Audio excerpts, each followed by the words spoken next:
Welcome students to YouTube platform easy English learning lessons India. आज हम समझेंगे chapter a letter to God को। इस चैप्टर के राइटर का नाम जेएल फ्यूंस है, ये आपको याद रखना है। उसके बाद स्टूडेंट्स शुरू करते हैं बिफोर यू रीड से। दे से faith can move mountains. It means वो कहते हैं कि जो विश्वास होता है वो पर्वतों को हिला देता है, but what should we put our faith in. लेकिन हमें अपना विश्वास किस में करना चाहिए। This is the question this story delicately poses. इसमें आपको बताया जाएगा इस क्वेश्चन का answer. Lencho is a farmer who writes a letter to God when his crops are ruined asking for 100 pesos। Lencho इस चैप्टर में एक फार्मर होता है, किसान होता है, जो कि जिसकी फसल बर्बाद हो जाती है और वो भगवान से 100 pesos की डिमांड करता है। 100 pesos का मतलब है स्टूडेंट्स, जो साउथ अमेरिकन कंट्रीज़ होते हैं उनकी करेंसी है पेसोस। तो does Lencho letter reach God, क्या लेंचो का लेटर भगवान तक पहुंचता है। God send him the money, कि भगवान उसको पैसे भेजते हैं। Think what your answers to these questions would be and guess how the story continues. तो इस क्वेश्चन के आंसर आपको इस चैप्टर में मिलेंगे और आप गेस करिए क्या क्या आंसर हो सकते हैं इन क्वेश्चन के before you begin to read it. पढ़ने से पहले स्टोरी शुरू करते हैं। ये आपका एक्टिविटी पोर्शन है, इसमें से कुछ नहीं आता है। स्टार्ट होता है चैप्टर आपका यहाँ से। Text the house the only one in the entire valley set on the crest of A low hill. Means पहाड़ियों पे लेंचो का सिर्फ अकेले एक घर था और वो क्रेस्ट पर बैठा हुआ था। क्रेस्ट मतलब पहाड़ी ऊंचाई होती है, इस तरीके से ऊंचाई होती है, तो ऊंचाई पर उसका घर था और वहाँ पर वो, और नीचे जो घाटी होती है वहाँ पर उसकी फसल थी। From the height one could see the river and the field of ripe corn dotted with the flowers that always promises a good harvest. ऊंचाई पर अपने घर के पहाड़ी पर बैठकर लेंचो सिर्फ दो ही चीज़ देख सकता था। एक तो जो नीचे रिवर थी, नदी को देख सकता था, और उसके अलावा जो राइप कॉर्न, जो उसकी फसल थी, मक्का की फसल जो थी, और उस पर फूल आ रहे थे। फसल उसकी अच्छी हो रही थी, उसका मतलब है फसल हो जाएगी तो अच्छी तरह से उसको हार्वेस्ट कर पाएगा। फसल अच्छे होने के चांसेस थे, तो उसको देखकर वो खुश हो रहा था और उसको देख रहा था ऊंचाई से। The only thing the earth needed was a downpour और एटलीस्ट ए शॉवर। जो सिर्फ अकेली एक चीज़ चाहिए थी उस फसल को, वो थी डाउनपोर और ए शावर। मीन्स हल्की हल्की बारिश की ज़रूरत थी उसको, कम से कम थोड़ी सी बारिश हो जाए। Through out the morning Lencho who knew his fields intimately. पूरे सुबह लेंचो, जो अपने फील्ड को इंटीमेटली मीन्स होता है क्लोजली, बहुत अच्छी तरीके से जानता था, had done nothing else but see the sky towards the north east. वो सिर्फ कुछ नहीं किया उसने सुबह सुबह, सिर्फ एक चीज़ करता रहा, वो देखता रहा नॉर्थ ईस्ट डायरेक्शन में, उत्तर पूर्व दिशा में, कि शायद बारिश हो जाए। Now we are really going to get some water women. तो लेंचो अपनी पत्नी से बोलता है, श्रीमती जी अब हमें ज़रूर ही कुछ ना कुछ पानी मिलेगा। The women who was preparing supper replied yes God willing. और जो उसकी महिला, जो उसकी पत्नी थी, जो रात का खाना तैयार कर रही थी, उसने जवाब देती है, उस आंसर करती है उसको, हाँ यदि भगवान ने चाहा तो हमको पानी जरूर मिलेगा। The older boys were working in the field while the smaller ones were playing near the house until the woman called to them all come for dinner। It means जो उसके बड़े लड़के थे वो बाहर खेतों में काम कर रहे थे और छोटे लड़के बाहर घर के आसपास ही खेल रहे थे। वो जब तक खेलते रहते हैं, जब तक वो काम करते रहते हैं, जब तक कि वो महिला जो उसकी वाइफ है वो बच्चों को आवाज़ नहीं लगाती है कि आओ खाने के लिए आ जाओ। It was during the meal that, just as Lencho had predicted, big drops of rain began to fall। It means जैसा कि लेंचो ने सोचा था, it was during the meal that, just as the Lencho had predicted, big drops of rain began to fall। It means जैसा Lencho ने भविष्यवाणी की थी उसी तरह से बारिश की बड़ी बड़ी बूंदें बरसने लगी। In the north east, huge mountains of clouds could be seen approaching। उत्तर पूर्व दिशा जो थी उसमें बादलों के विशाल, मतलब बड़े बड़े पर्वत से आते हुए दिखाई दे रहे थे, देखे जा सकते थे। The air was fresh and sweet. जो हवा थी बहुत अत्यंत या बहुत अच्छी तरह से शुद्ध एवं मधुर लग रही थी। The man went out for no other reason than to have the pleasure of feeling the rain on his body and when he returned he exclaimed, these are not rain drops falling from the sky, they are new coins. The big drops are 10 cent pieces and the little ones are 5 pieces। जैसे ही बारिश शुरू होती है तो Lencho अपने शरीर पर बारिश की बूंदों का आनंद लेने के लिए बाहर जाता है। बाहर गया वो, और उसका बाहर जाने का कोई भी उद्देश्य नहीं था। वो बाहर गया और बाहर से जब लौटा तो वह ज़ोर से चिल्लाता है कि आसमान से जो बारिश की बूंदें गिर रही हैं ये सिर्फ बूंदें ही नहीं हैं बल्कि हमारे लिए ये सिक्के हैं। बड़ी बड़ी जो बूंदें हैं वो 10 सेंट की हैं और छोटी छोटी जो बूंदें हैं 5 सेंट के सिक्के के बराबर हैं। सेंट भी करेंसी होती है। With A satisfied expression he regarded the field of ripe corn with its flowers draped in A curtain of rain. एक संतुष्ट तरीके से उसने अपने फूलों को, पके हुए फलों को, मक्काओं को के खेतों को देखा और बारिश के जैसे पर्दे, जैसे बारिश पड़ती है तो बारिश की बौछार जो होती है उस तरीके से उसकी फसल को ढक रही थी बारिश की बूंदें। But suddenly strong wind begin to blow and along with the rain very large hailstones begins to fall. लेकिन अचानक क्या होता है, वायु या हवा बहुत तेज चलने लगती है और बारिश के साथ ओले भी बरसने लग जाते हैं। हेलस्टोन मीन्स होता है ओले। These truly did resemble new silver coins. जो ओले थे वो ऐसे लग रहे थे जैसे कि वो चांदी के सिक्के से पड़ रहे हैं। The boys exposing themselves to the rain ran out to collect the frozen pearls. और जो लड़के बाहर जाते हैं बारिश में निकल कर और उन जमे हुए मोतियों को इकट्ठा करने के लिए बाहर की ओर भागे। मतलब जो बच्चे होते हैं उनको एक खेलने की चीज़ हो गई उनके लिए बोले, तो उनको पकड़ने के लिए या उनको बटोरने के लिए वो भागते हैं रेन में, बारिश में। It's really getting bad now exclaimed the man.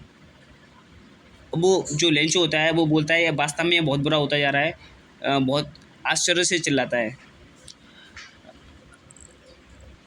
I hope it passes quickly. वो बोलता है मुझे उम्मीद है कि जल्दी गुजर जाएगा। It did not pass quickly. लेकिन ये जल्दी से नहीं गुजरता है। For an hour the hell rained on the house the garden, the hillside, the cornfield, on the whole valley. The field was white as if covered with the salt. It means students, अचानक से क्या होता है, वो देखता है 1 घंटे के अंदर ओले जो होते हैं घर पर, बगीचे पर, पहाड़ी पर, मक्के के खेत पर और पूरी वैली में, पूरी घाटी में बरसते रहते हैं। खेत बिल्कुल सफ़ेद सा हो जाता है। खेत ऐसा हो जाता है जैसे मान लो खेत पर किसी ने नमक से ढक दिया हो, ऐसा हो जाता है खेत स्टूडेंट्स बिल्कुल। Not a leaf remained on the trees. It means पेड़ों पर एक पत्ती भी नहीं बची थी। The corn was totally destroyed. और मक्का की जो फसल थी वो पूरी तरह से ख़राब हो गई है, नष्ट हो गई थी। The flowers were gone from the plants. और जो पौधों से फूल भी पूरी तरह से झड़ गए थे। Lencho soul was filled with sadness. Lencho की आत्मा जो उदासी से भर गई। When the storm had passed he stood in the middle of the field and said to his sons, A plague of locusts would have left more than this. The hail has left nothing. Students, Lencho जब बारिश बंद हो जाती है तो अपनी field में बीच में आके खड़ा हो जाता है और अपने बेटों से बोलता है कि स्टूडेंट्स, एक टिड्डी होती है, टिड्डी फसल को ख़राब करने के लिए एक कीड़ा होता है, वो फसल को ख़राब, वो बोलता है लेंचो कि टिड्डियों का जो अगर इस पर आक्रमण होता है हमारी फसल पर, टिड्डियाँ अगर इसको फसल को ख़राब करती तो वो भी कुछ ना कुछ हमारे लिए अनाज छोड़ देती। लेकिन ओले ने तो जो ओले जो पड़े हैं उसने तो हमारे लिए कुछ भी नहीं छोड़ा है। The hail has left nothing. ओलों ने हमारे लिए कुछ नहीं छोड़ा है। This year we will have no corn. इस साल हमें बिल्कुल भी अनाज नहीं मिलेगा या बिल्कुल भी मक्का नहीं मिलेगी। That night was a sorrowful one. और जो वो रात थी उसके लिए अत्यंत बुरी तरह से दुखदाई थी। All our work for nothing. ये कह रहा है हमारी जो मेहनत की, हमने जो मेहनत की इस पूरे खेत में, वो हमारी मेहनत का कोई भी यूज़ नहीं बचा, कोई भी उपयोग नहीं बचा। There is no one who can help us. अब ऐसा कोई भी व्यक्ति नहीं है जो हमारी सहायता कर सके। We will all go hungry this year. वो बोलता है इस साल हम सभी को भूखा रहना पड़ेगा। बहुत दुखी हो जाता है स्टूडेंट्स वो। उसका बोला गया, but in the hearts of all who lived in their solitary house in the middle of the valley there was a single hope, help from God. लेकिन स्टूडेंट्स, लेंचो के आसपास तो कोई मदद करने के लिए था नहीं, लेकिन लेंचो को सिर्फ एक चीज़ से उम्मीद थी। सभी दिनों के जो लोग अपना फसल में उगाते थे घाटी वाले इलाकों में, उनके पास आसपास तो कोई ज़्यादा घर होते नहीं थे, लेकिन उसके पास, लेंचो के पास सिर्फ एक उम्मीद थी। उसके पास उम्मीद थी कि भगवान से सहायता, भगवान ही कोई मदद कर सकता है, बाकी तो हमें भी कोई मदद कर नहीं सकता। उसके बाद बोलता है, don't be so upset even though this seems like a total loss, remember no one dies of hunger. वो अपने मन को समझाता है इतना परेशान मत हो, भले ही हमें दिखाई दे रहा है कि संपूर्ण या पूरी तरह से हमारा लॉस हो चुका है, हानि हो चुकी है, लेकिन इतना याद रखो, कोई भी व्यक्ति भूख से नहीं मरता है। वो अपने मन को समझाने की कोशिश करता है। That's what they say, no one dies of hunger.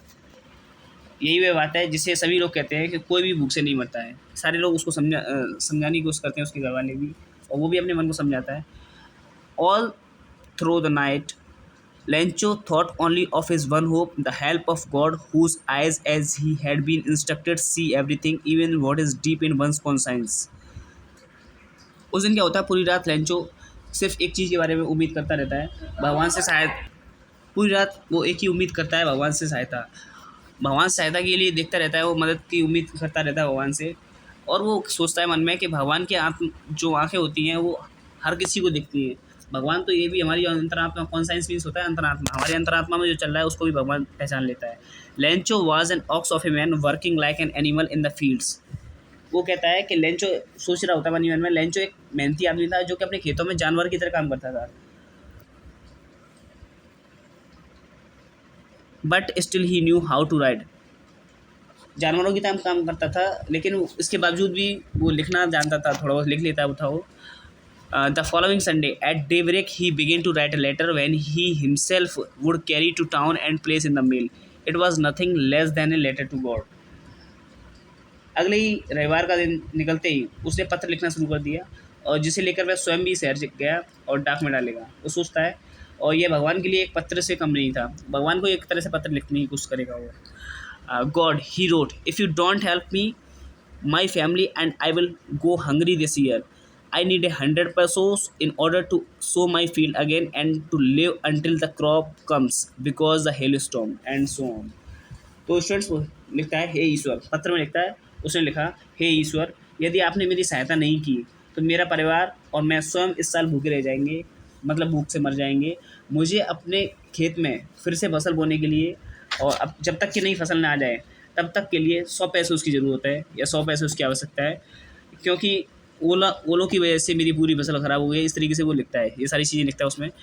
He wrote to God on the envelope, put the letter inside, and still traveled, went to town. At the post office he placed a stamp on the letter and dropped it into the mailbox. उसने लिफाफे पर भगवान के लिए पत्र लिखा, पत्र के लिफाफे के अंदर रखा, पत्र को जो है लिफाफे के अंदर रख देता है, और फिर भी परेशान होता हुआ वह शहर को जाता है। डाकघर में उसने पत्र पर टिकट लगाया। ऐसा होता है, हम किसी को पत्र भेजते हैं तो उस पर एक स्टैम्प पर टिकट लगती है, तो डाकघर में जाके पत्र तो लिख के ले गया था, और डाकघर में जाके उस पर टिकट लगा देता है, और उसे जो मेल बॉक्स होता है, मतलब जो जहाँ पर पेटी होती है उसमें डाल दिए जाते हैं पत्र, उसमें वो डाल देता है। उसका one of the employees who was a postman and also help at the post office went to the boss laughing heartily and showed him the letter to God. उसके बाद क्या होता है, वो देखता है कर्मचारियों में से एक जो कि डाकिया था और डाकघर में भी सहायता का भी काम करता था, जोर से हंसता हुआ अपने बॉस के पास आता है और भगवान के लिखे हुए पत्र को दिखाता है। Never in his career as a postman had he known that address. The postmaster, a fat, amiable fellow, also broke out laughing, but almost immediately he turned serious and tapping the letter on his desk, commented, "What faith!